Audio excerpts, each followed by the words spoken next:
माशाल्लाह जी, मेरे घर आई एक नन्ही परी। तो जी अस्सलाम वालेकुम, welcome back to my another vlog. कैसे हैं सभी लोग? उम्मीद करती हूँ कि सभी खुशबाश होंगे, खैरियत से होंगे, ज़िंदगी से तंदुरुस्ती और सलामती के साथ होंगे। तो जी व्लॉग को शुरू करते हैं और उससे पहले हम ये बता दें कि तैयारियाँ क्यों हो रही हैं, क्योंकि आज हमारे घर नन्ही मुन्नी सी एक परी आ रही है, जिसके लिए अरम और खिज़र बहुत एक्साइटेड है और उन लोगों ने उसके कमरे को भी डेकोर किया है। संडे था तो मैंने कहा संडे बाज़ार जाते हैं। मैं और अवैध संडे बाज़ार गए हम इसलिए थे क्योंकि मुझे बनाना था जी पालक गोश्त और नमकीन चावल। देगी स्टाइल पालक गोश्त बनाना था और देगी स्टाइल की ही मुझे बनानी थी चिकन बिरयानी, जो हम शादियों में खाते हैं। मैंने सोचा क्योंकि आज अरम और खिज़र के सबसे छोटे चाचू आए हैं जी दुबई से, तो मैंने सोचा आज उनके लिए स्पेशल डिश बना ली जाए। उसको भी बहुत पसंद है बिरयानी और फीकी बिरयानी जो होती है ना, नमकीन चावल और जी पालक गोश्त।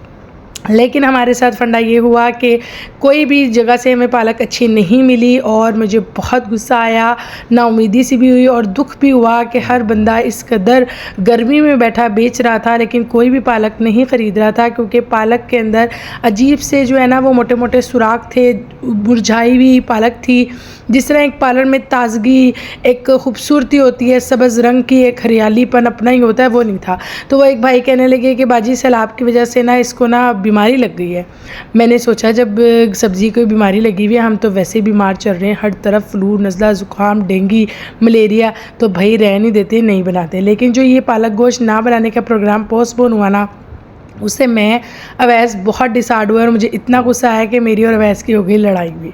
लेकिन जनाब बच्चों ने खाना तो खाना था और मैंने कहा दिया था सबको कि भाई आज खाना रात का सबके लिए मैं बनाऊंगी। तो अब मुझे एम्बैरेसमेंट भी हो रहा था कि पालक तो अच्छी मिली नहीं, जबकि सुबह का मैंने गोश्त के साथ जो है ना वो अटलम पटलम कर चुकी थी, उसको निकाल चुकी थी फ्रिज से और अपने माइंड में सारा सेटिंग कर चुकी थी। और आपकी माइंड प्रिपरेशन हुई हुई हो तो उसके बाद अगर आपको अपना मेन्यू चेंज करना पड़े, और संडे था और संडे में आपको पता सभी घर होते हैं, तो एक दुख सा भी होता है और परेशानी सी भी होती है।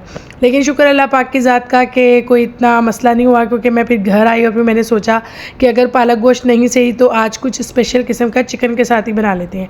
तो फिर मैंने चिकन की डिश ही बनाई थी और मैंने बनाई थी चिकन मखनी और बहुत मज़े की बनी।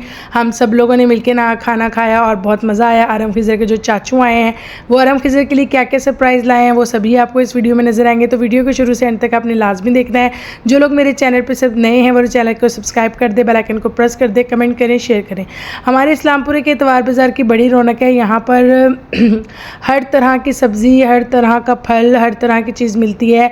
कपड़ों का डिपार्टमेंट अलग होता है, लेसों का अलग होता है और बर्तनों का भी होता है। बहरहाल जी जनाब हम बस सिर्फ सब्ज़ी वाली साइड पे गए थे और फिर गुस्सा खा के आ गए, और गर्मी भी। यहाँ पर इनके चाचू ने दोपहर के बाद नाश्ता बहुत मज़े का हो गया, हैवी हो गया बल्कि। तो दोपहर की रोटी स्किप हो गई थी, तो दोपहर को इनके चाचू ने सब में उनके जो गिफ्ट्स लाए थे वो डिस्ट्रीब्यूट किए। काफ़ी लॉन्ग टाइम के बाद ये दुबई से वापस आया था और जी इसकी नन्ही मुन्नी जो बेटी है वो मेरे बेटों की बहन है, तो जी उसका वेलकम हुआ था ये।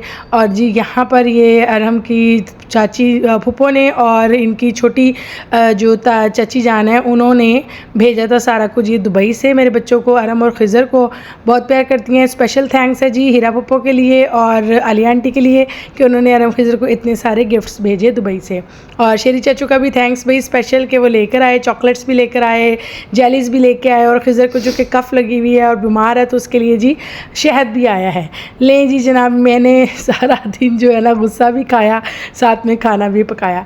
दोपहर तो सारी मेरी होगी ख़राब, क्योंकि नाश्ते के बाद हम चले गए थे इतवार बाज़ार और इतवार बाज़ार में जाके डिसाइडिंग हुई मुझे बहुत ज़्यादा, क्योंकि सारी जगह का पालक ख़राब था। मैं तो बल्कि दुखी होकर आई कि यार देखो जो लोग बेचारे बेचने के लिए आए हुए हैं उनका क्या कसूर है कि किस कदर हम लोग तो ये कह रहे हैं ना बस पानी आया और सैलाब आया और ये वो बात, ये तबाहकारियाँ और बदहालियाँ तो भी हमारे पेश नज़र ही नहीं है कि किस कदर नुकसान हो गया।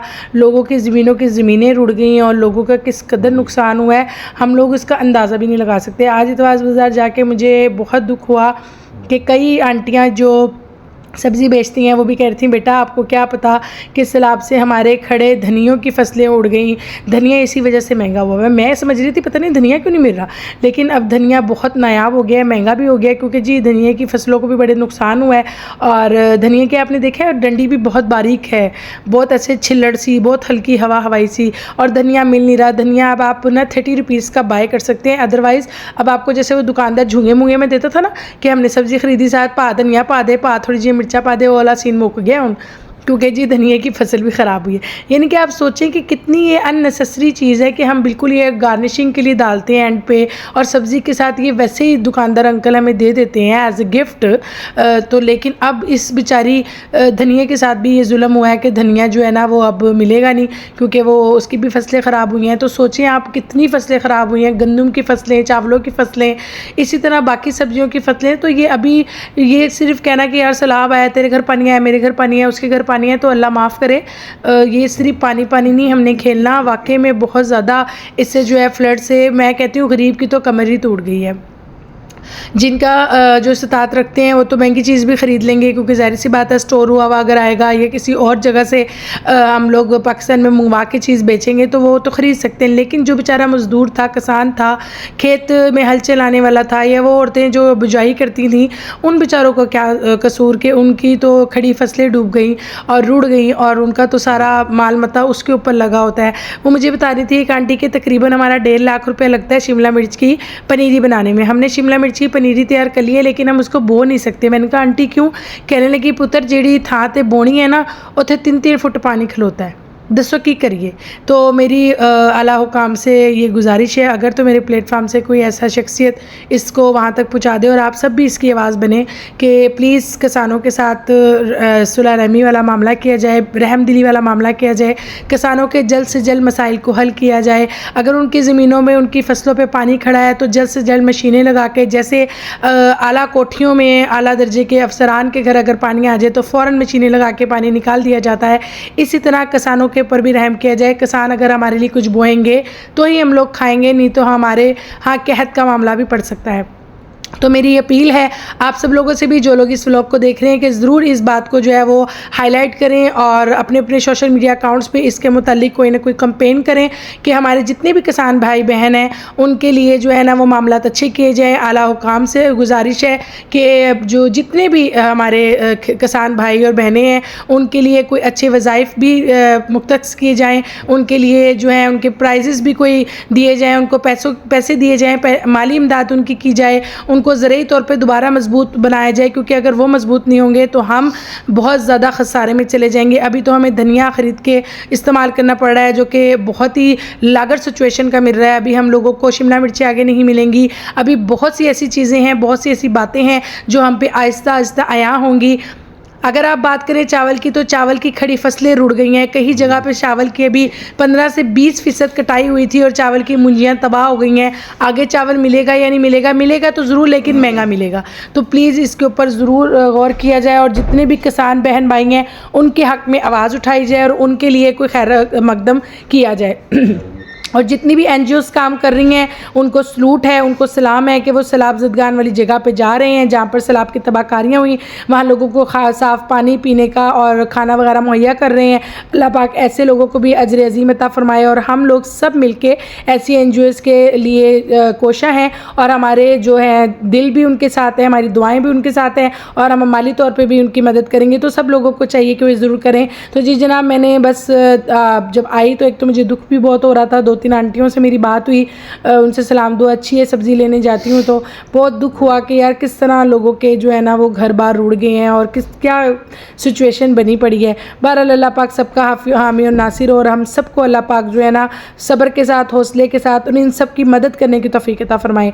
और जी अब मैंने घर में दोपहर को बस कुछ भी नहीं खाना था क्योंकि हैवी हो गया था नाश्ता। चाचू के साथ ही गपशप करते रहे, चाय पी और उसके बाद मैंने सोचा कि टाइमली जो है ना वो रात का खाना बना लिया जाए। मैंने चिकन मखनी बनाई थी। चिकन कुछ मेरे पास वॉश रखा था, कुछ मैंने और मंगवा लिया और ये बहुत ही नॉर्मल बेसिक सी स्पाइसेस के साथ मैं बनाती हूँ।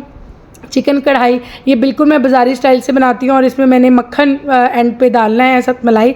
तो इसकी मैं आपको थोड़ी सी रफली दे देती हूँ आइडिया कि किस तरह मैंने बनाई थी।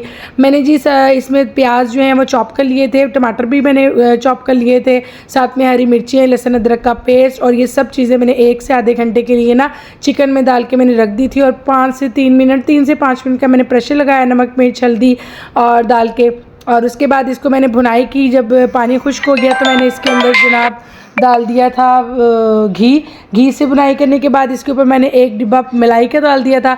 जैसे घी आ गया बस खुली आंच पे आपने बुनाई करनी है। तो इस पर मैंने हरी मिर्चें, कटा हुआ अदरक और नींबू और गर्म मसाला डाल के इसको ढक दिया था और ऊपर इसके थोड़े से मैंने डाल दिए थे मक्खन के पीस। तकरीबन मैंने आधा पाव के करीब मक्खन लिया था और उसके मैंने पीसेस करके डाल दिए थे। वो इसी की हीट में जब मक्खन डाइल्यूट हुआ ना तो वो बहुत ही मज़े का टेक्सचर भी और मज़े क्रीमी और बहुत ही मज़े का लगा था। इसका फ्रेगनेंस बहुत अच्छी हो गई थी क्योंकि घी मैंने कम डाला था, मलाई डाली थी जो कुकिंग क्रीम होती है और उसके बाद मैंने आधा पाव के करीब इसमें मक्खन डाल दिया था। तो बहुत मज़ा आया और मैंने बिल्कुल बाज़ार वाले स्टाइल से फुल आंच पे बनाया। तो मेरा जो चूल्हा है वो सालन की नज़र हो गया।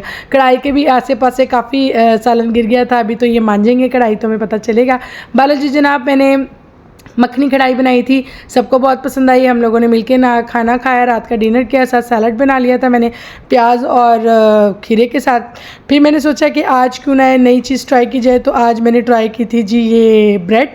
और मैंने अभी इसकी रेसिपी इसलिए शूट नहीं की क्योंकि मुझे ये था कि फ़र्स्ट टाइम मैं ट्राई कर रही हूँ, पहले मेरी ब्रेड सही बन जाए, फिर इंशाल्लाह ताला आपको इसकी ऑथेंटिक से वे से जो है इसकी प्रॉपर जो है रेसिपी दूँगी। मैंने साथ ही शाम की चाय के बाद ना ये ब्रेड बनाने रख दी थी।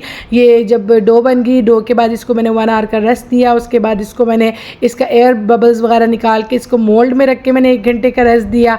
और ये मोल्ड भी जी मैं परसों ही बाई करके लाई थी। मुझे बस हो रहा था कि मैंने ना ब्रेड बनानी है क्योंकि अभी मैंने बंस बना लिए हैं। उसके अलावा मैंने टोटेला ब्रेड भी बना ली थी। तो ये ब्रेड रह गई थी, मिल्की ब्रेड जो हम लोग डेली रूटीन में खाते हैं नाश्ते में। तो जी ब्रेड मेरी बन के रेडी हो गई और मुझे बहुत खुशी हुई, इतनी एक्साइटेड हो रही थी मैं कि मैंने गरम ही इसको जो है ना वो मोल्ड आउट कर लिया था। ब्रेड बनने के बाद इसको मैंने अच्छे से मक्खन के साथ ग्रीस कर लिया। उसके बाद मैंने गरम ही निकाली और मुझे इतनी खुशी हुई, सब ने बहुत तारीफ़ की। अबू भी बहुत तारीफ़ कर रहे थे। अबू कह रहे लो जी अब तो डबल रोटी लाने का मसला ही हल हो गया। ये छोटी छोटी खुशियाँ होती हैं, इंसान को बहुत अच्छी लगती हैं। मुझे बहुत मज़ा आया। अगर आज का आपको व्लॉग पसंद आया हो तो ज़रूर कमेंट में बताइएगा और चैनल को सब्सक्राइब कीजिएगा, बेल आइकन को प्रेस कीजिएगा, कमेंट कीजिएगा, शेयर कीजिएगा और मुझे दुआ में याद रखिएगा। ब्रेड बहुत कमाल की बनी है। अभी आप लोग इसको देखिए, मैं गरम निकाल रही हूँ। मेरी एक्साइटमेंट का लेवल ही और था जी। आज मैंने इसलिए जल्दी व्लॉग भी नहीं अपलोड किया क्योंकि मुझे था ये शाम से मैं ब्रेड में लगी हुई थी कि जी ब्रेड बन जाएगी ना तो मेरे व्लॉग अपलोड करना है। इसी वजह से व्लॉग जो है थोड़ा डिले अपलोड हो रहा है क्योंकि आज ये ब्रेड की जो मुझे एक एक्साइटमेंट थी ना वो बहुत ज़्यादा थी। लेकिन बहरहाल परफेक्ट बनी ब्रेड। फर्स्ट अटैम्प्ट में इतनी परफेक्ट बनी, इतनी परफेक्शन की मुझे जो है ना इससे उम्मीद नहीं थी लेकिन इतनी परफेक्ट बन गई। इंशाल्लाह ताला मैं आपको इसकी रेसिपी दूँगी और नेक्स्ट किसी व्लॉग में। और दुआ में याद रखिएगा, मुझे अपना बहुत सारा ख्याल रखिएगा। खिज़र बाबा की तबीयत अभी ठीक नहीं है, आज फिर उनको फ़ीवर थोड़ा ज़्यादा है क्योंकि छोटी बहना के साथ थोड़ा सा वो खेल लिए हैं और उसके आने के इंतज़ार में भी काफ़ी देर वो डिस्टर्ब रहा, जागता रहा।